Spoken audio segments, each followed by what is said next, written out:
Hello and welcome to another episode of the Offload. There's no Christmas decorations up anymore. Stephen's Day, Donncha. Box How them are you, all up. mate? That's why it's called Boxing Day, is it? Put them in a box, get them in the attic. It's done, lads. Kick the shit out of that elf in a shelf and get rid of him. Now Well we've done. obviously Did you have a good recorded one? this before Boxing Day, but listen, let's keep the story going.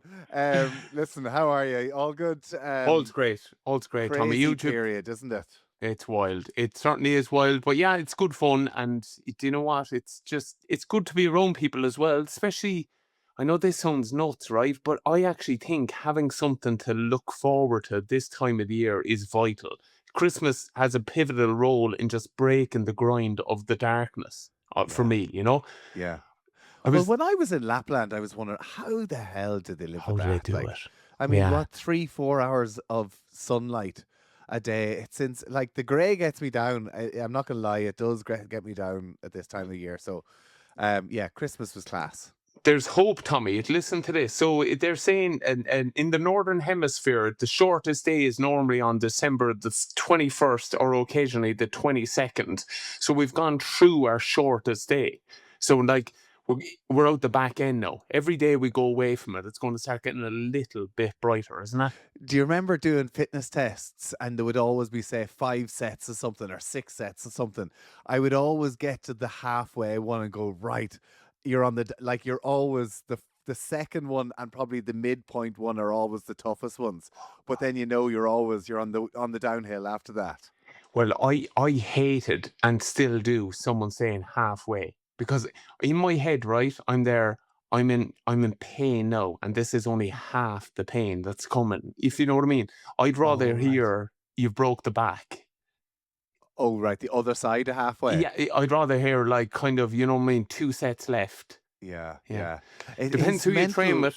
It depends. Is it like I'm so glad I don't have to put myself through that sort of torture anymore, where you're Yeah. literally pushing yourself to the absolute limit. We're talking about this just after Christmas, where the only thing that's been pushed to the limit is how much Christmas turkey I can be. We're halfway through it, lads. We're I went through halfway. I went through a box of Quality Street last night and I was pissed off at myself, right? Because I'd eaten so many that I couldn't wrap. You know the way you wrap them? What I do is I put the empties into one of them and make it look like it's a sweet, trying to kind of catch someone out that goes in and gives, hey, look, there's still one left. I thought you were going to say you put the empties back into the Ah, box. no, no, no place for that. No, Lucy that does that. she Next to does my head. not. Ah, the Yeah. Welsh, they're What? daft. Well, speaking of which, the Welsh, we've got a Welsh guest joining us Yes. today. A guy who obviously coached me when I was over at the Ospreys. What a man. For people who watch a lot of rugby, this person is always all over the media. Sean Holley is just such an amazing insight into what's going on in Welsh rugby, and this is kind of coming back off a few weeks ago where Dewey Lake and Jack Morgan had made the decision that they were leaving the Ospreys. So they were the joint captains of the Ospreys. They're leaving to go to Gloucester. And it just opens up the whole question marks about where is Welsh rugby going at the moment. And I think he's going to give us a great insight. Yeah, and of all the days, that's the question as well. You know, because this is what would have been known if you're into rugby, would be kind of, and you played in plenty of them. Judgment Day. They used to fill out the Principality, the Millennium Stadium, whatever you call the main stadium in Cardiff. And this tonight, it's Cardiff versus the Dragons and Scarlets versus the Ospreys. And one of these clubs is going to get the bullet, you know. Yeah. And from what we're hearing, and you know what I mean. It's such a sad time. And look, you've been coached by him and know him as a man. I listen to him as a pundit and love him because of his. Do you know what I love about Sean? His emotion for it. He loves it, man. I love people like him. He always reminds me of the great Ray Gravel in the Scarlets. That would just. Whatever about loving where he's from, he has a love for the game as well. So I think they're really, really important that we He, listen. he's so good. He's so good. A wonderful coach. I really like. Listen, I look back at the Ospreys. Probably my favorite time playing in my professional Of career. course it was. You fucking armchair ride, man. It was like the Avengers. We were a hell of a team. He But fucking had some team, Tommy, man. but it was just we were young, and we probably underachieved for the team that we had. We won a couple of leagues, but we've never got past the quarterfinals. So that's something nothing I'm well used to in Europe. No, But it was just it was win or lose on the booze. yeah. We enjoyed ourselves on and off the pitch. My God, it That was that just game in some crack 2009, I don't know, do you remember? Luckily, we came out the against right. Munster. Yeah, Yeah, we you came out the schooled right side of us. the scoreboard. But Tommy, the confidence we took with that scalp, you know what I mean? We looking at your team, man. We were there, like we were on at that time, man. I know we fell short afterwards, but The Munster supporters that day, the fuckers, like literally put on. when yous were home and hosed, all of a sudden, Black Velvet Band reverberated around the stadium. Sorry. Every Munster supporter singing Black Velvet, and to be fair, at the end, I ended up just giving a little clap saying "Fair play to you, No, one can I nil." tell you, man? Genuine, that's a sign of affection. It genuinely is, because they would have no problem calling you out for being a goal if you were. They were playing with you and leaving you know they love you, man. Oh, that was a I real sickener. Though. That was a sickener. Ah, The ones uh, I love Munster supporters for. Do you remember when Drico was hanging him up and all the Leinster supporters were singing "One more year, one more year," and he came yeah. down to Thomond, and I think we were on top, and all you could hear was "Two more years, two more years." I was like, brilliant. I love it. I love it. Yeah, To be fair, to get that sort of banter, I always did have a great relationship with the yeah, you did. supporters You were over liked. in Thomond, but also the supporters in the Ospreys. And I Yeah, have to say, you're talking about Judgment Day. I played a lot of interpros between Ulster and Munster, Ulster and Connacht, Ulster and Leinster, and there was a wonderful rivalry between all those provinces. But I think the big rivalry in Irish rugby is always going to be Leinster Munster, no matter what happens. Likewise, the big rivalry in Welsh rugby is always the Ospreys against the Scarlets. And the way things are going, it looked like that could be gone if one of those clubs is to be put away with. But some of those days where the Ospreys played against the Scarlets were like big. the atmosphere, the Liberty Stadium sold out, and just the bragging rights for that for the rest of the year was unreal. Like Agreed, nothing Tom. beats a local derby. No, and I swear we used to watch it. We used to watch it for just love of rugby. If you know what I mean, you're looking at it going, "Oh my God, look at this!" Because there is, you watch soccer when you watch, like big games, old firm derbies, different things. There's games that are just different, and that always was, and Do you it know that is. there was one time, right? I decided to do Christmas at home in Monaghan, right? So we've trained on Christmas Eve.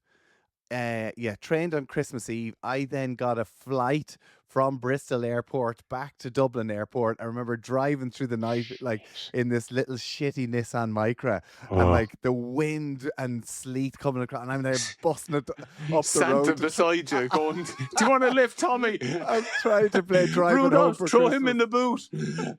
But driving home for Christmas is going at cheese. And I remember just wanting to get home. Anyway, I got home Christmas Eve night and we went over to friends' houses that we would have always gone to on Christmas Eve. It was a brilliant night. Christmas Day was there as well. But I remember we did Christmas dinner at about 3 o'clock in the afternoon. And then I had to drive back down to Dublin Airport and I stayed in the Radisson on Christmas night, Yeah. right, to get an early flight from Bristol or back into Bristol Airport to get down to Swansea to go and play against the Scarlets. And all of a sudden, I got to the stadium and they told us the game was cancelled. I couldn't Yes. believe it. Ah, fucking brilliant. The fucking game was cancelled because it was so cold that they said that the pitch was fine, but actually the supporters, the stadium, the steps Brilliant. and everything were frozen and they couldn't let supporters in because it wasn't safe. Brilliant. The people Second. people on the sidelines, what are they called? Hot toddies would be too hot in that kind of temperature.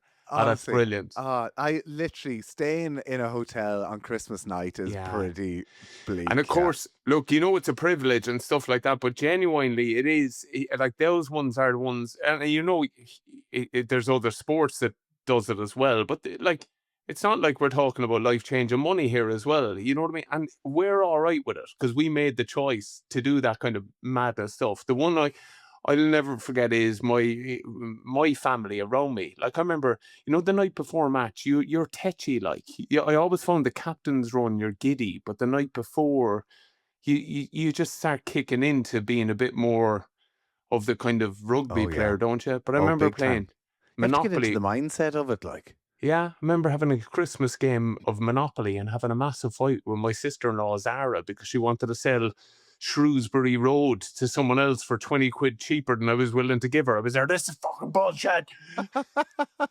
Smash it off.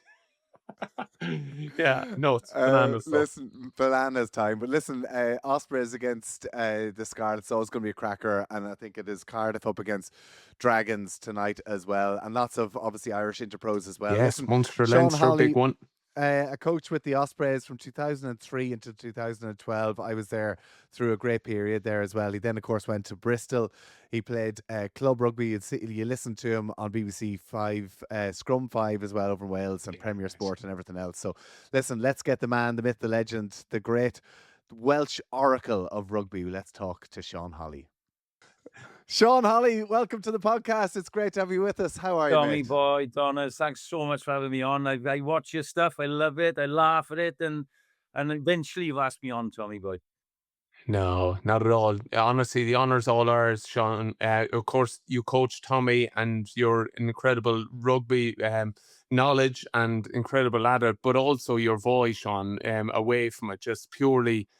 You just listening to you over the last few months with the way Welsh rugby is at the moment, just you can feel your empathy and your hurt, man. And I think it's something we want to chat a little bit about today, but what's going on with the Welsh regions. But it's just like this. It's great to catch up, and we really appreciate it. Oh no, as I say, it's great to see you, Donka, because I think we worked on TV a while ago, but it's been too long. I caught up with Tommy in the Lions series, which was great to see. But anytime I can catch up, I love it because, as you say, I still have a passion for the game. You know, I live in the Ospreys region. I work the Welsh games and the URC games and the league under, which is called the Super Rugby Cymru at the moment, commented, and I absolutely love it. So great to be on. Let's have a chat. What do you want to know?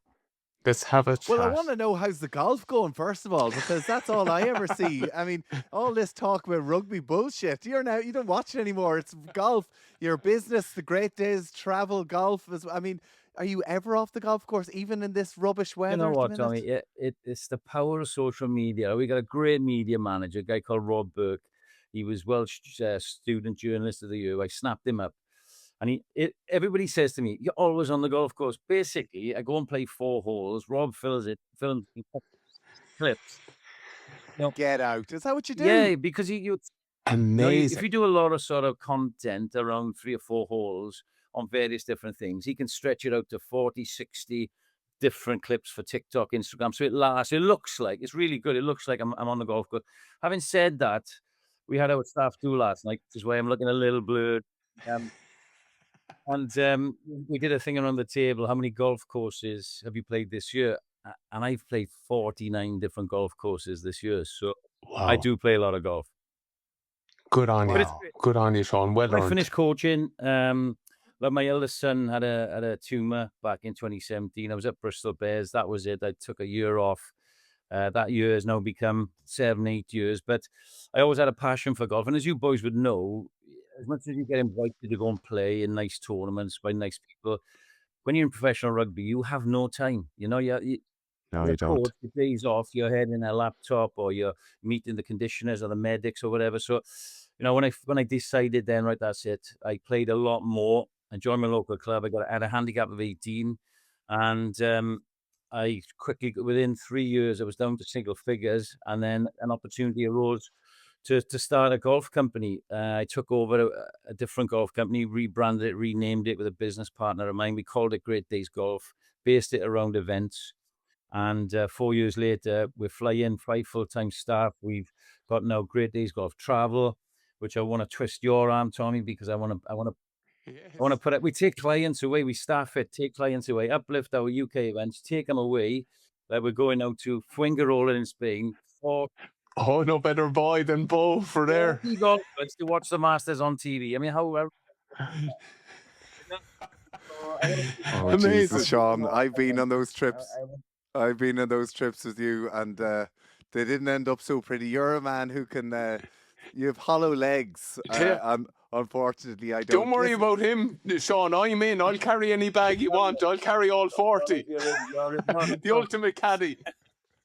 here, tell us so, because it's something my dad actually says, that golf is kind of the detriment of amateurism in sport, is the fact that men in years gone by, men and women, of course, would have gone on and coached and been involved in their club, whatever else, where a lot of people actually get away from the game of rugby and then just take up golf, and golf then becomes this whole thing. And that, like, it has, and but you're still very much involved in the game, which is important, because you were a real talented coach, Sean. Like, you coached me under the Ospreys. You went to Bristol.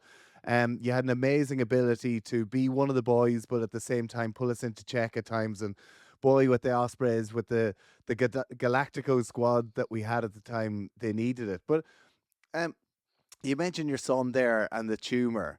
Like, do you miss it? Do you miss stepping away and not coaching anymore? Because it is, people say full-time job. Coaching is more than full-time. That's way beyond it, yeah. Do I miss it? Sometimes I do. In times like Welsh Rugby at the moment, I find myself scratching my head saying, I could really help you, and a lot of other people who Yeah.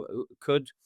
I think I did for the first couple of years. I had great offers coming in, but as time went by, Tommy, every offer that came in, I would sit the family down and ask them, and the three kids and my wife would say, "Don't do it. You're a better dad. You're a better husband. You're around more often." So that sort of persuaded me really to take the plunge. Don't get me wrong. If the right one had come up, then that you couldn't say no to, then that would have been a different matter. But because I got so heavily into TV and doing the analysis of the TV as well as commentary and punditry, it felt like I wasn't away from the game. I was still immersed in it, 'cause I was probably watching more rugby because I was watching all the different teams, doing my analysis. I created a niche on the TV for that. Yeah. And yeah, I didn't miss it. And then as time's gone by, mate, yeah, no. I look at it now and I think I couldn't think of anything worse than putting cones down and this, that, and the other. But I channel my abilities and skills into other things now, into my business, and into other things. So, it's still the same. It's really, really great to hear you say what you said, because I think a lot of modern coaches in particular, they miss the point.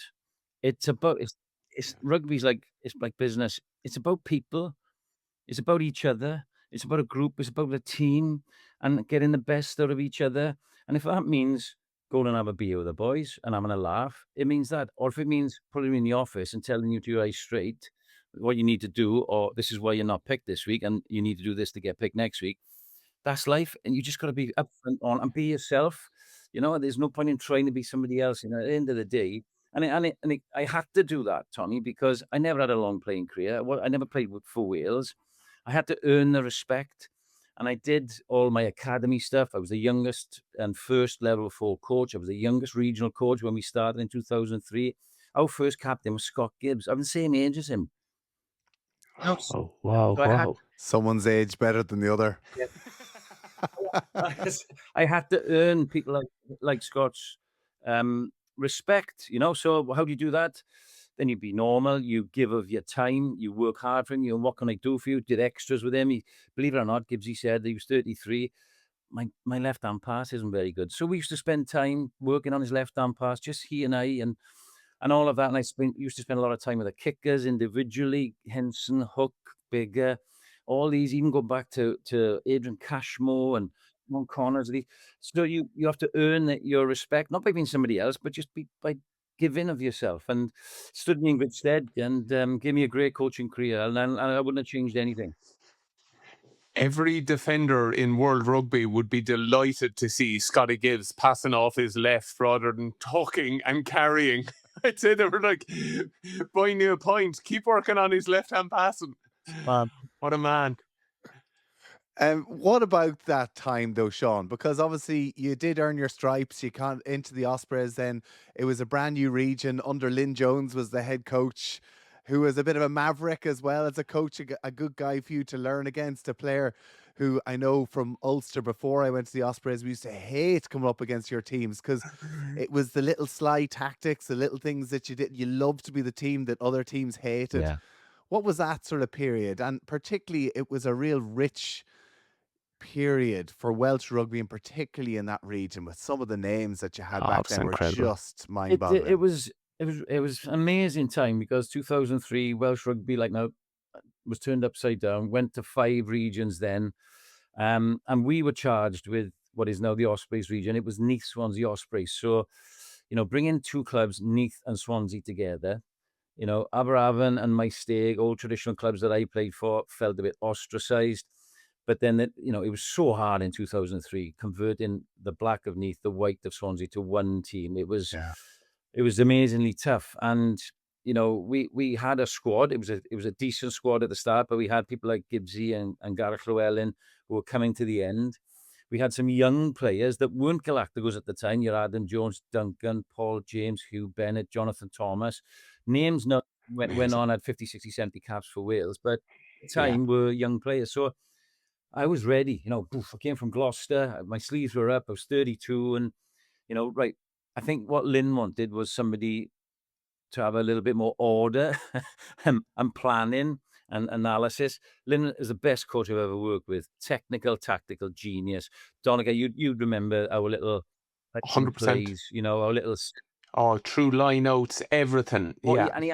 And he taught me so much, because I was seeing things that I'd never seen before, and it encouraged my creativity to think about things. Right, so how can I help manipulate that with my backline? And the level of detail on those moves, especially. If you remember, Tommy, we never had a million moves in the backs. We'd have some moves that had loads of options, and we would practice drills that would detail little things.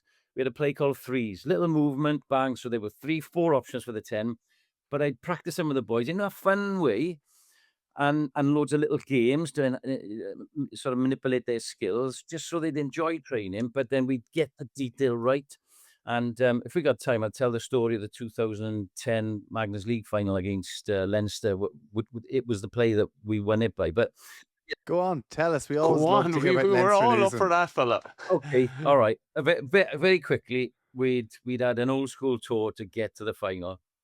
We'd sure lost had. in San Sebastian to Biarritz.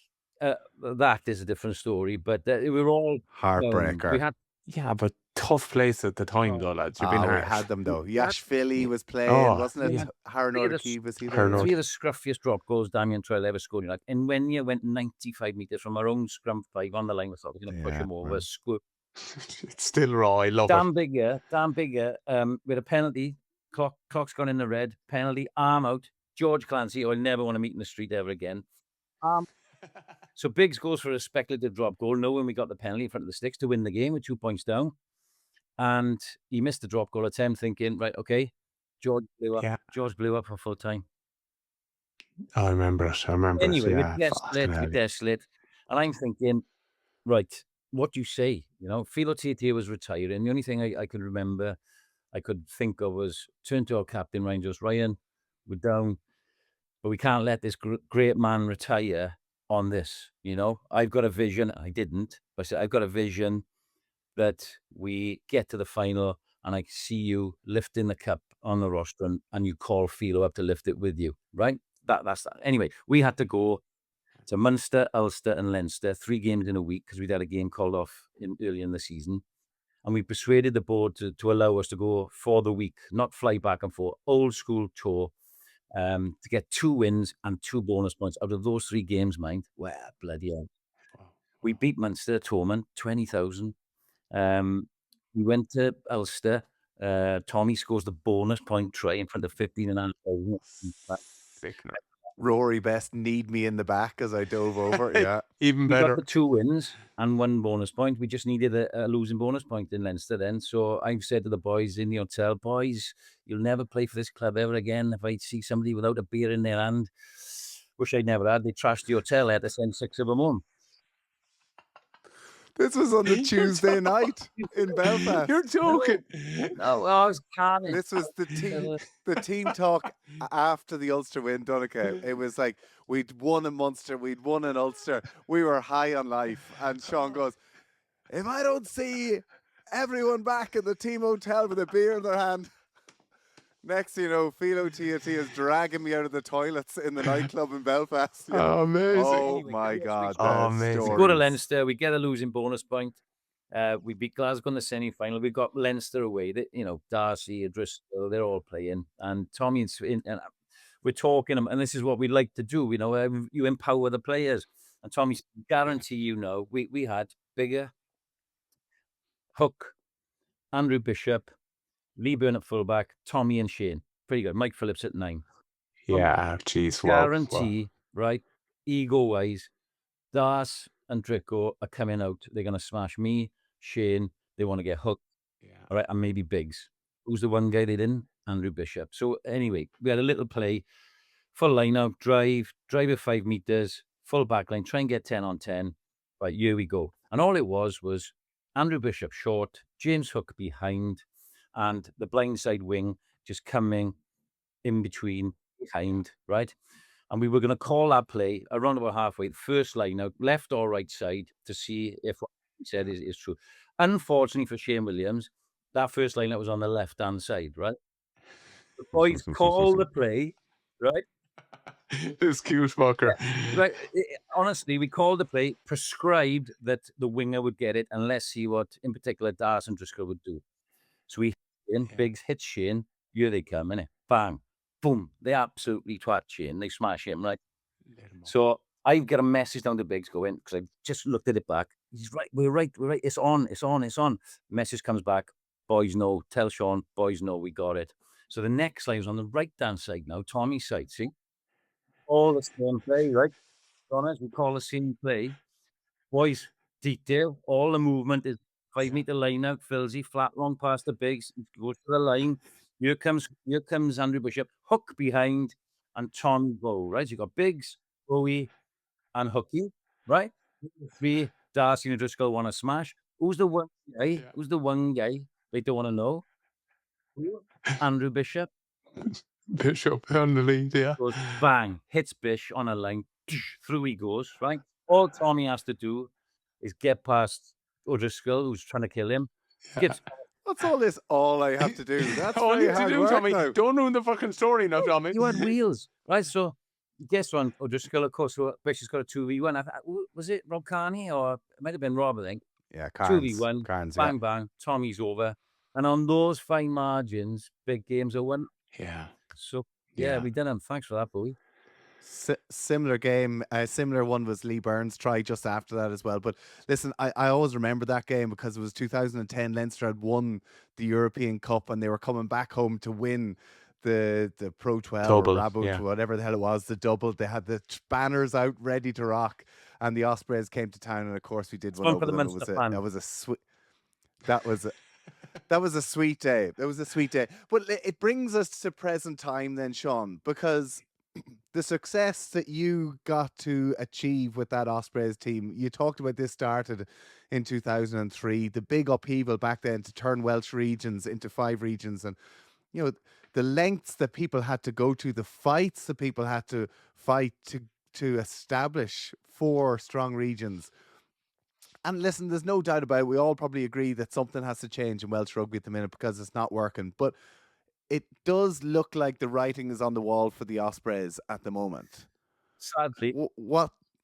Sadly, it does. Yeah, you might have felt it, Tommy. With it, it was part of the culture we were able to build, sort of almost like we ring fence ourselves. Nobody comes to our house. We learned a lot from you boys, Donncha, on that. We admired Munster so much to the point where we had to edge our way to get into within a score, was an achievement. Then get into the last 10 minutes and forcing the pressure on Munster, and then finally getting over and winning out there. You can't just turn up at Thom Park and win. It takes a long time to try and get that. Anyway, that created a bit of a siege mentality, Tommy. And we were always, I felt, and perhaps some of the local boys, that we were the naughty boys in the room, because you had the Scarlets, but it was Llanelli. You had the Dragons, but it was Newport, and you had the Blues, but it was Cardiff.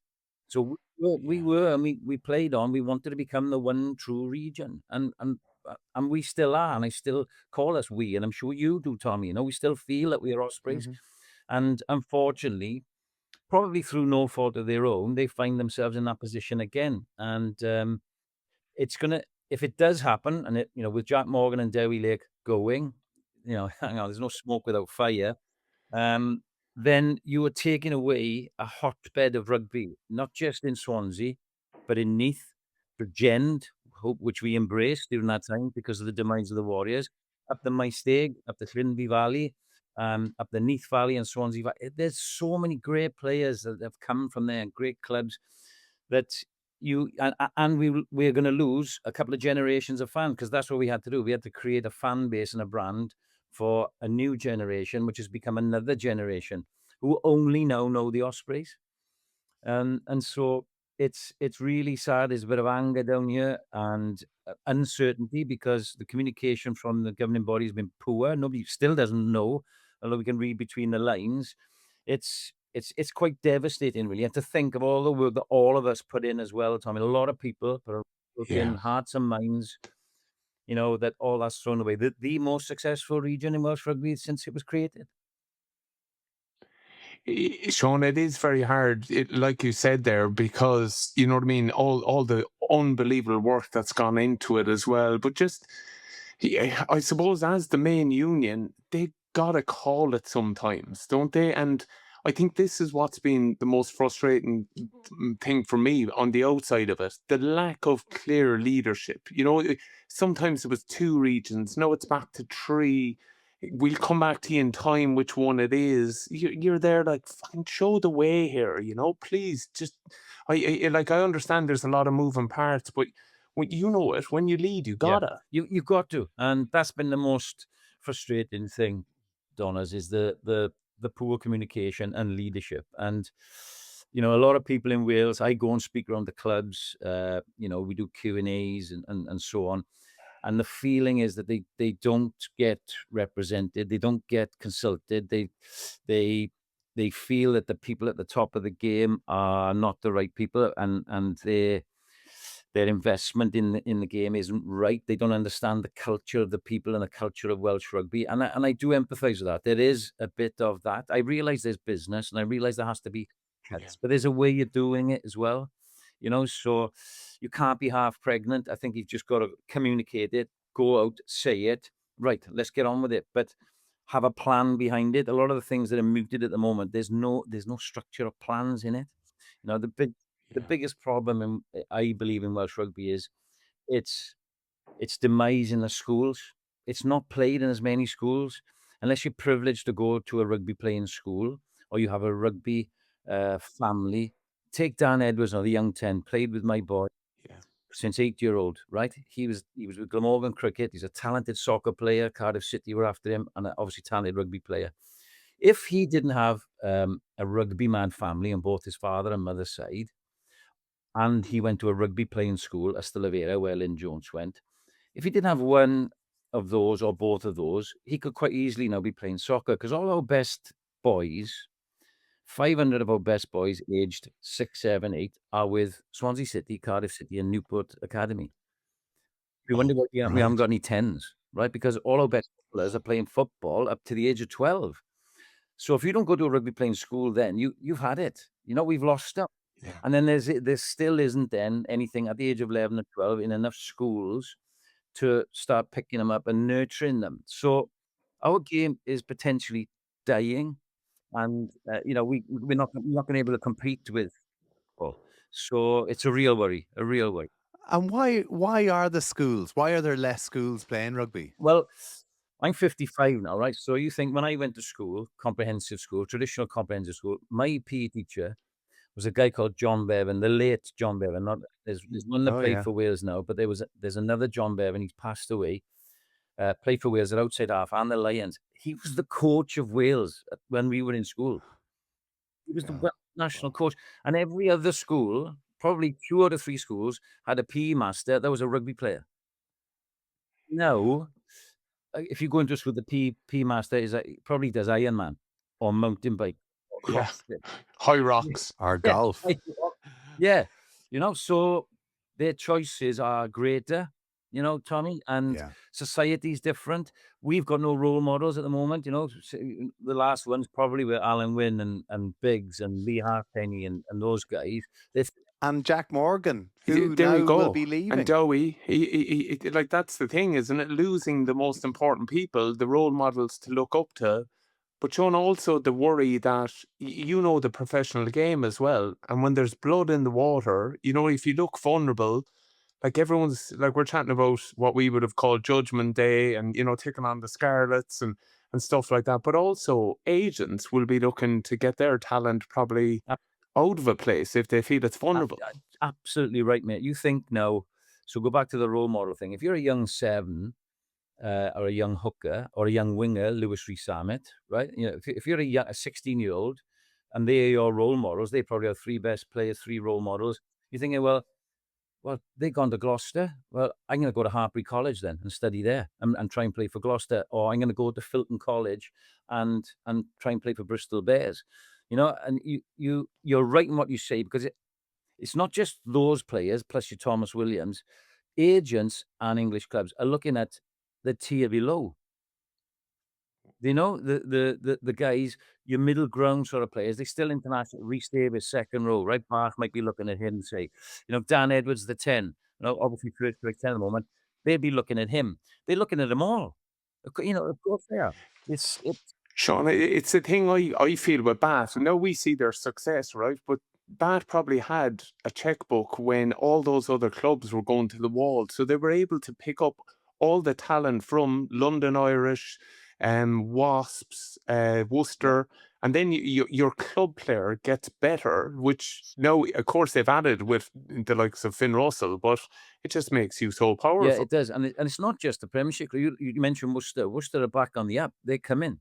You know, the Coventries this were like coaching the Championship for a season. And, you know, there's loads of Welsh boys playing there as well. So, yeah, it's a real worry. And then the other thing, right, and this is unbelievable. I've got a meeting tomorrow with a commercial partner of my golf company and the Bristol Bears about the big day out. 50,000 people at the Principality Stadium. Bristol Bears against right. Northampton Saints. No way. In the Last Principality? year. Yeah, It happened last year, yeah. I think it lost to Bristol last year. So they're going to sell 50,000 tickets in Cardiff, right? All Welsh people, as well as fans, you know. And my business, Welsh business now, along with one of my commercial partners, another Welsh business, are looking to get involved in it. I mean, it beggars belief, doesn't it?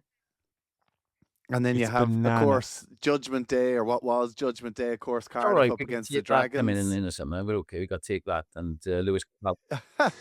But even I was talking to Donncha before you came on about my memory of the rivalry between the Scarlets and the Ospreys, because in Ireland, Ulster had good rivalries with Leinster and Munster and Connacht, right? But the real rivalry in Irish rugby was always Munster against Leinster. And I feel that the big rivalry, certainly in Welsh rugby over the last number of years, has always been the Ospreys and Scarlets.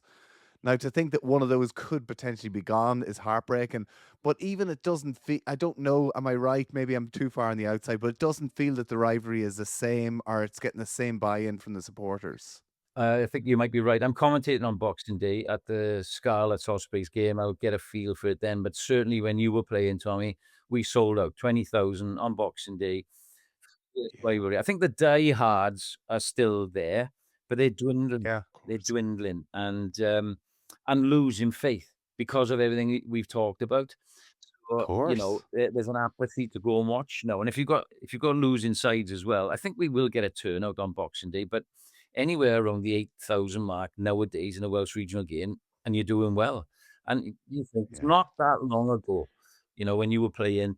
I was coaching 20,000 on a Boxing Day. You'd welcome Claremont and you'd have 16,500 there. You know, you'd play Munster, you know, and you'd fill the place. So it's desperate, really. And the numbers were good in the autumn. I think over 250,000 came to the 4 games, but we got pumped 3 times. So that's not going to last. No.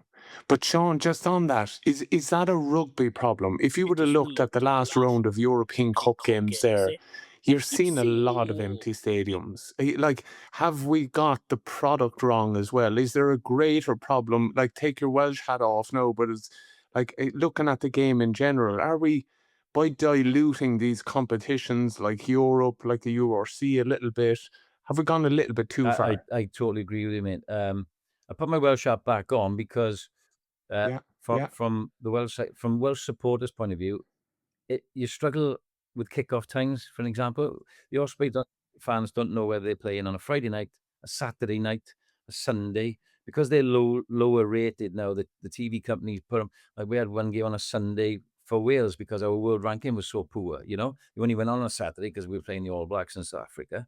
But yeah, you're right. I look at the European competition now. I'm scratching my head. I can't work it out. Right, let's look at the pools. Let's look at the table. Who's qualifying? Who's playing who? It's a struggle. It really is. yeah, So I agree with you. This is where the Premiership get it right, because you go on a Saturday afternoon and you know Gloucester are playing Bath. yeah. 3 o'clock, boom, it's there. Bang, there it is. Good product that is hyped up by TV, Yeah. to their fairness. And the brands of rugby, they've worked with the officials and they've worked to say, right, at certain areas of the game, get a quicker ball, the speed of ball, more ball in play time. You know, I think they've got it right. But yeah, and the only other place is the big French clubs where you get but that's traditional, isn't it? But Yeah. I agree with you. There's some of the, even Scarlet's Bristol Bears, it was Saturday night 8 o'clock. But you get a cry out for Anglo-Welsh League here in Wales. Well, it would be great to play the old clubs like Bristol and Gloucester and Bath. I'm thinking, oh, okay, 8 o'clock Saturday night, there's nobody there. Yeah. And there's probably 500 Bristol fans, you know. Right. So it's just, Right. Go on. What's this? Is there a solution? Jesus. I will, Like, I mean, because obviously Steve Tandy is the new head coach of Wales, a guy who would have been coached by you, a guy we both would have played, or I played with Steve. Great fella, like, feels like he's been thrown in there, and the very best. Listen, wish him all the very best. But like, what future do you see for Wales in the coming years? Because as you say, like, they put up a hell of a fight against the All Blacks, but the following week they got absolutely yeah, pumped by South Africa, going into a Six Nations again, which hasn't been good the last couple of years. Like, is there a solution? What do they need to do? short term, as you Anything. know, boys, you've got to win. You've got, people follow a winning team, don't they? You've got to win 6-3. It doesn't matter. We got over the line against Japan with a last minute kick. Didn't deserve it, but that's forgotten now because we got the win. Got there. Played well against the All Blacks in patches. 50 points. The big one for me, Tommy, was 50 points at home to Argentina. Yeah. You look around your mates, my age, think, you can't. We come from teams, three of us, where you wouldn't entertain getting beat by 50 points. You wouldn't entertain it. Three times out of four. All right, we're playing some top sides, but that doesn't matter. You do anything you can. I think it just goes to highlight the quality of player. The fourth game, 13 of our boys were playing across the bridge. So, that's another lesson. Don't put a game in outside the window when all the boys are not there. Lambs to the slaughter. So, short term, I look at the Six Nations, mate. That's too short term. We got England away, France at home, then Scotland. We've got to be looking at the Scotland game, thinking that we have to win that one, because then we go to Ireland, and then we got Italy home. Well, we can't just say now, well, right, as long we'd be happy if we beat Italy at home. We have to beat Scotland at home. We have to, and get 2 wins. That's what I think. That would be seen as progress. We're lucky we got a good World Cup draw. I think we're lucky we finished second in that group, and I think we would play Fiji in round 2. If you beat Fiji, you're in a quarter final, and that, you probably get Ireland then. Oh, and then, okay, well, longer term, like, do you think cutting to 3 regions? Like I said before, the regions, go for it. there's always been this kind of like the club game is still fairly strong. I always think in Wales, maybe not as strong as it once, or definitely not as strong as it once was. I kind of thought the only way people could buy into this would be an East and a West Wales with a development team in North Wales. I got ripped apart for having that idea at one stage. But I just generally don't know what else can the WRU do. Like, what do you think could potentially work? Well, longer term, as I said, for me, it has to be turned upside down, and schools a development program. We have to get kids playing more competitive rugby. Like, we don't have any representative competitions or representative rugby until they're 19. We used to have a district, we used to have a youth, we used to have Welsh schools, 16s. As I say, we need that carrot. So, and then we need to flood, schools with resource and development plans and facilities. That's long term. Otherwise, the life of the game will just die. In terms of the regions, it pains me, Tommy, because I've been one of those ones. Look, we've got to stick to 4, and we've got to service 4, and we've got to work harder, and we're smarter, and we've got a better coaching, But all right, finance dictates, and if it does go to 3 for me, it would be your model. It would be east, west, and something up the north. Now, I always advocated in 2003, if we put one up in the north in 2003, and Sean, you're 32-year-old young up-and-coming coach, you go up there with Mike Ruddock, take Robin McBride as your captain. You've got Scott Quinnell for a season. You've got Scott Gibbs for a season, and you've got by the way, you've got these young second rows, Ian Evans and Alan Wynne, and imagine what it would have been. No, 20 years on. Imagine. Well, that's When hindsight. But I would go east and west. I think it's the only way. For example, the Ospreys fan base. It's the only way I would see that they would get behind that. If they just drop the Ospreys, leave it as the Scarlet and call it something else, the West Wales, whatever. Disaster. Osprey fans will see right through it and go, do you know, there's no way, it's only 14 miles. I'm not going down there to watch that team in. No way. You know that. No, they're gone for good then, yeah. We lose them. Just on that, Sean, what's the sentiment on the floor, though? Like, how are people in Wales feeling? Because a bit like hurling and football, GA in Ireland, rugby it's beyond a sport there, isn't it? It's an identity, it's your tradition, it's in the DNA, and we've been lucky enough to tour with Welsh lads, have them as teammates, passionate, proud, love the place. It must be very difficult. It is a bit of anger, Donna's around, resentment.